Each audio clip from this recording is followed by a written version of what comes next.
Hi, I'm John and welcome to the Jigsaw Puzzler, and today I'm bringing to you this puzzle. It's a Clementoni 1000 piece puzzle with a design by the Dutch graphic designer Maurits Cornelis Escher, or MC Escher. I purchased this. If you've watched my previous videos, this was inside one of the unboxings that I did, and I finally got it out today I finally got it out the other day thinking that I wanted a jigsaw puzzle challenge. So let me take you through this puzzle, Clementoni 1000 piece. It's called Belvedere. All right, we'll start with the puzzle quality. Clementoni puzzles are really high quality. Most European brands of puzzles I have found are very, very good quality. I have several Clementoni puzzles, and the previous ones that I've had for some years, and this one is a new one, and I'm not disappointed with the quality of this one. The pieces are on thick cardboard. The puzzle holds together well. I could probably pick it all up and it would hold together. All the pieces fit very nicely. There are no false fits on this puzzle, which is really helpful given the nature of the picture. I'll show you some close-ups and things of various elements of it, but it is all monotone image rather than a full colour one. So if there'd been false fits, I can imagine that this would be a very frustrating puzzle to do. All right, so the quality is very, very good, very high. Happy with how the pieces fit, the thickness of the pieces, and the matte, well, not quite matte finish. It's slightly gloss finish. I've got lights on here. I can see a little bit of shine, but it does not detract and make it difficult to put the puzzle together. The image quality is exceptionally good. It's an enlargement of a lithograph by Escher, and sometimes with enlargements you can get pixelation or blurring happening. That isn't the case with this one. It's a good, clear image. The image shows a picture of a belvedere, which is like a vantage point, a man-made building for a very large garden where you might go and look out at the view. This one is one of Escher's most famous designs.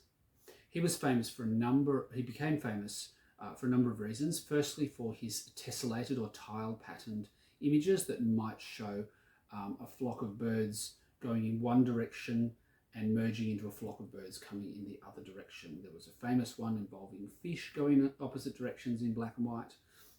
So he was famous for those tessellated patterns, but he's also famous for images like this, which are impossible designs. The building on the picture is actually impossible to build in 3 dimensions. He's used a 2-dimensional surface to create the illusion, an optical illusion basically, that this building is real, but it's not. The ground floor of the building appears to go from left to right, closest to us far away, and the upper building seems to come towards us that way. If it was a real building, that would be an L shape, but it's not. They are on top of one another. If you follow the columns up, those floors are on top of one another, and this ladder goes from the middle of the ground floor to the outside of the first floor. So it's got this impossible building in it. There are 2 other impossible features about this one as well. Down the bottom here we have this figure holding an impossible cube. Another one of Escher's designs, but a small one embedded onto this larger one. And thirdly, we have this window with this person, rather angry looking person, perhaps wanting to escape from this prison-like cell. If you look closely at the bars, you'll see that one bar, the upright of the bar, goes through the cross beam of that one across there, and then it goes around the one below that. So they interlock in a kind of basket weave where they go through each other rather than around. That would actually be impossible to build. You wouldn't be able to thread those poles through the holes to create that barred window. So there are 3, one very small, one slightly larger, and one huge, 3 impossible designs in this image.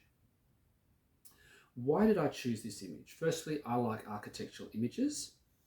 Secondly, I thought it would be a challenge. It's a beautiful artistic piece. I knew of the quality of Clementoni, and I know Escher's designs, and I thought that this would be a challenge because it is monochrome. It is not black and white. It appears to be black and white, but it's not. It's actually slightly sepia coloured. And there are actually variations in the colour across the puzzle, from slightly brownish red to more whitish grey. So there are slight subtle variations throughout. It's a lithograph, which means it was a printed drawing through a particular process. So it looks like a pencil drawing in many ways. It looks like it's been drawn and very carefully shaded in with pencil. It's absolutely beautiful, and the detail is spectacular. All right, so what are my tips for doing a puzzle like this? When I opened the box and tipped it out, and if you watch the time lapse, you'll see this, I pulled out all of the edge pieces. I didn't really know if I wanted to do the edge first. There's a lot, particularly at the top of the puzzle, where the colours appear to be very, very similar.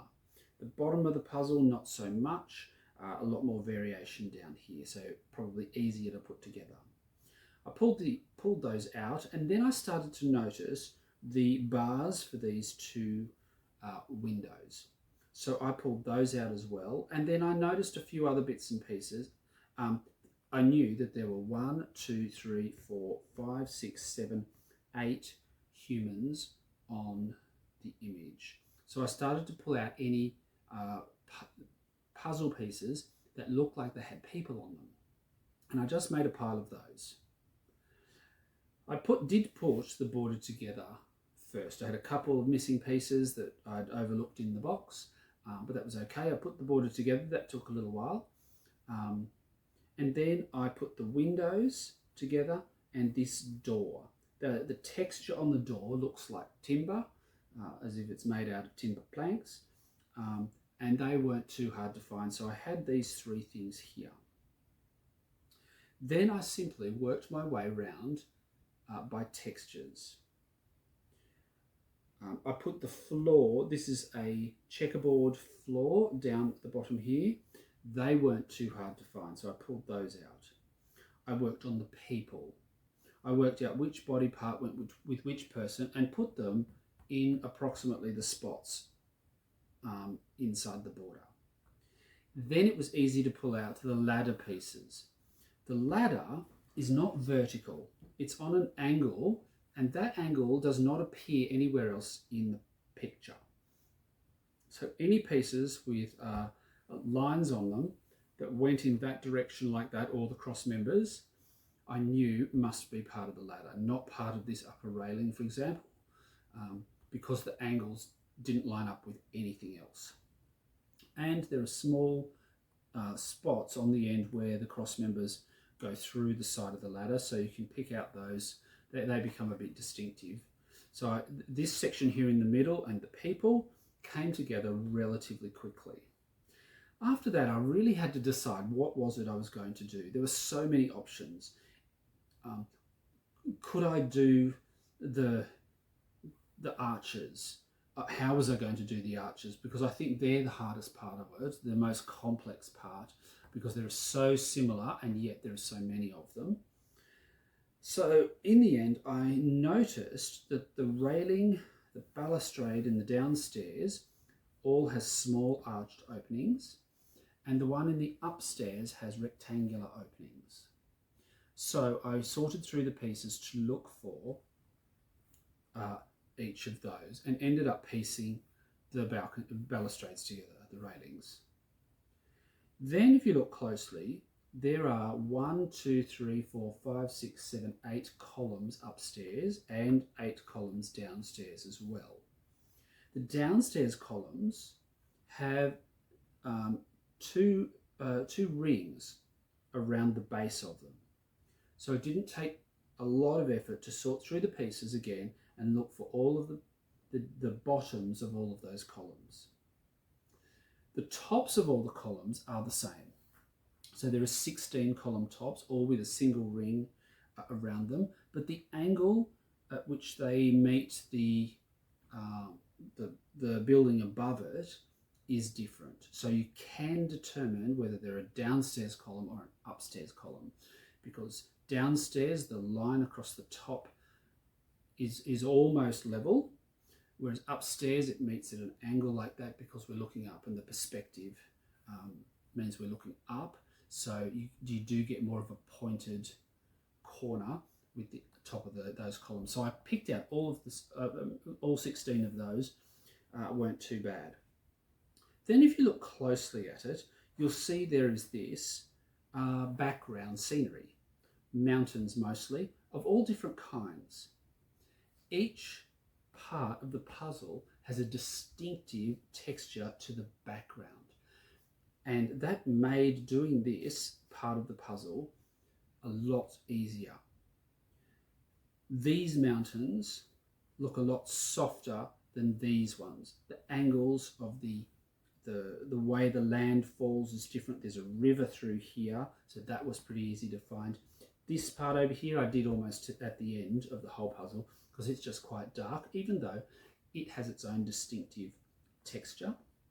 There are some striped lines through this part here. There are some snow-capped mountains on this side.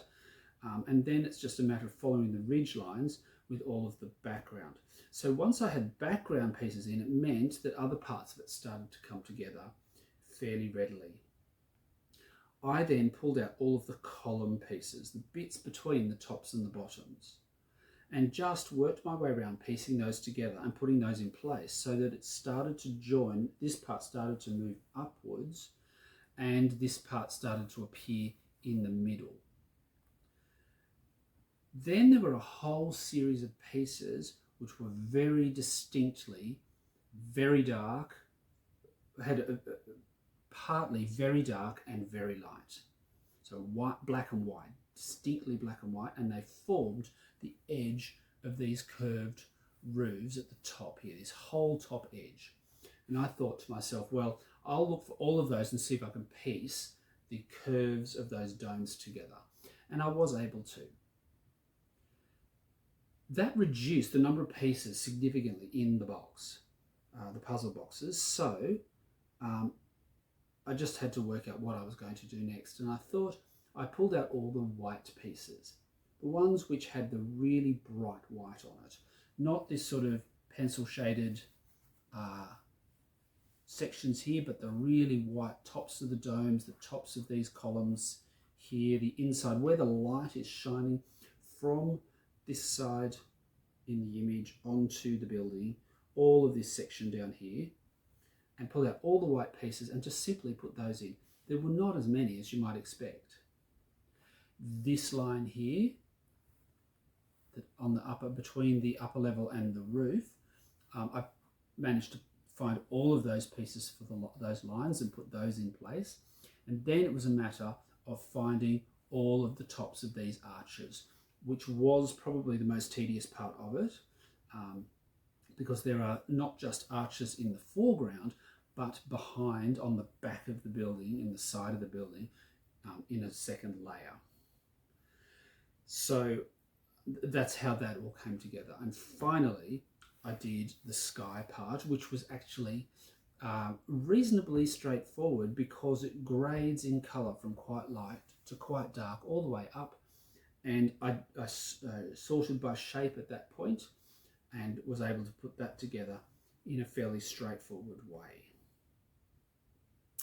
So that's how I put this together, just section by section, looking for a particular motif that repeated itself throughout, either throughout like the columns or in one section like the floor here, or some of the background. If I were like a bit daunted by tackling a puzzle like this, that's how I would do it. I did this over a 4-day span, so you'll see the time-lapse covers 4 separate occasions which I have run together. So it did take me quite a few hours to do, but not as many as I expected. I thought this would be quite a difficult puzzle, like a very difficult puzzle. It was challenging, I'm not going to lie, that it was a challenge, but it didn't end up being as hard as I imagined it might be. One other thing to note, and it's interesting, I don't know, it's not obvious here, but there are no horizontal lines anywhere on the image. Nothing goes straight across. These railings go up at a slight angle. The rungs of the ladder, start out and fan their way up according to the perspective. There are no horizontal lines, and yet there are quite a number of pieces that have distinct horizontal or vertical lines on them. And after a while I realized that if I found a piece or a series of pieces that appeared to have a straight horizontal line on it, those pieces went vertically. There was no other way of putting them onto the puzzle. They had to be vertical somewhere. So this section here at the side of the door, all of that stripe, I pieced together horizontally, thinking it might have been part of this shadow up here, but it couldn't be because that's not horizontal, that's up at an angle. So I end up turning all of those things and finding that all the straight lines like that went vertically, and that was a very, very helpful breakthrough to come to. So I had this section here, I had this line down here, parts of these column bases here, all sorts of things, all of the sides up here, the straight parts of the building. If I found that very straight line, I knew that it went vertically. It did not go straight, it did not go across the puzzle. That made it so much easier to put together. So if you want a challenge, but you don't want a puzzle that is super difficult, I'd actually recommend this. It's doable. As I say, it did take me, I did do it over 4 sittings, but it was thoroughly enjoyable. It's a really good image to do. One of the things I like about it is that we're not looking for colour, but it's all done on texture. The texture of the drawings, the shading, the way the light is, the artificial light that Escher would have used to, show that this side of the building is being illuminated. Light on this side, shaded on the other side. All helps you to figure out how to put this together. So if you pay attention to those details, this is a pretty good puzzle to do. I would do it again. Yes, I've got a couple of puzzles I'd never do again, but this one I would do again. So I'm going to get us to have a look at the time lapse. And if you want to hit like and subscribe, make some comments below about what you think about doing a puzzle like this, and I'd be pleased to hear from you. Right, let's go to the time lapse, and thank you for watching.